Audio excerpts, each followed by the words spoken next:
ఏంటి metre cloth వచ్చేసి 25 rupees కే ఇచ్చేస్తున్నారా?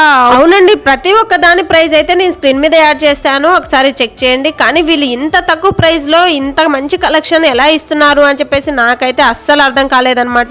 ఇది ఒక ఫ్యాబ్రిక్ వరల్డ్ అని చెప్పొచ్చు. బొటిక్స్ రన్ చేసే వాళ్ళకైతే బెస్ట్ ఆప్షన్ అని చెప్పొచ్చు. ఈ ఒక్క దగ్గరికి వెళ్ళామంటే ప్రతి ఒక్క ఫ్యాబ్రిక్స్ అయితే అవైలబుల్ గా ఉన్నాయి విత్ రీజనబుల్ ప్రైజెస్ లో, అండ్ క్వాలిటీలో అయితే కాంప్రమైజ్ అయ్యే ప్రసక్తే లేదు. వీళ్ళైతే ఆన్లైన్ ఆర్డర్స్ కూడా తీసుకుంటారు. మినిమం 5 మీటర్స్ కనుక ఆర్డర్ చేసామంటే వాళ్ళే ఆన్లైన్ లో షిప్పింగ్ కూడా చేసేస్తారు. వీళ్ళ దగ్గర అయితే ఆల్ టైప్ ఆఫ్ ఫ్యాబ్రిక్స్ అయితే అవైలబుల్ గా ఉన్నాయి. ఫంక్షన్ వేర్ గానీ, పార్టీ వేర్స్ గానీ, లేదంటే డైలీ వేర్స్ గానీ ప్రతి ఒక్క దానికైతే ఒకే దగ్గర మంచి కలెక్షన్ అయితే దొరికిపోతుంది. ఇంత మంచి కలెక్షన్ అస్సలు మిస్ అవ్వకూడదు కదా. వాళ్ళ కాంటాక్ట్ నెంబర్ అయితే స్క్రీన్ మీద యాడ్ చేస్తాను, వాళ్ళ కాంటాక్ట్ చేసి మీ ఆర్డర్ అయితే ప్లేస్ చేసుకోండి. స్టోర్ ని విజిట్ చేయాలి అనుకునే వాళ్ళు చార్మినార్ దగ్గర జూలుఖానా మసీద్ లాడ్ బజార్ దగ్గర ఉంటుంది. అనబియా ఫ్యాషన్స్ అంటేనే ఇది ఒక హోల్సేల్ ఫ్యాబ్రిక్ వరల్డ్, అస్సలు మిస్ అవ్వకండి. Thank you, bye bye.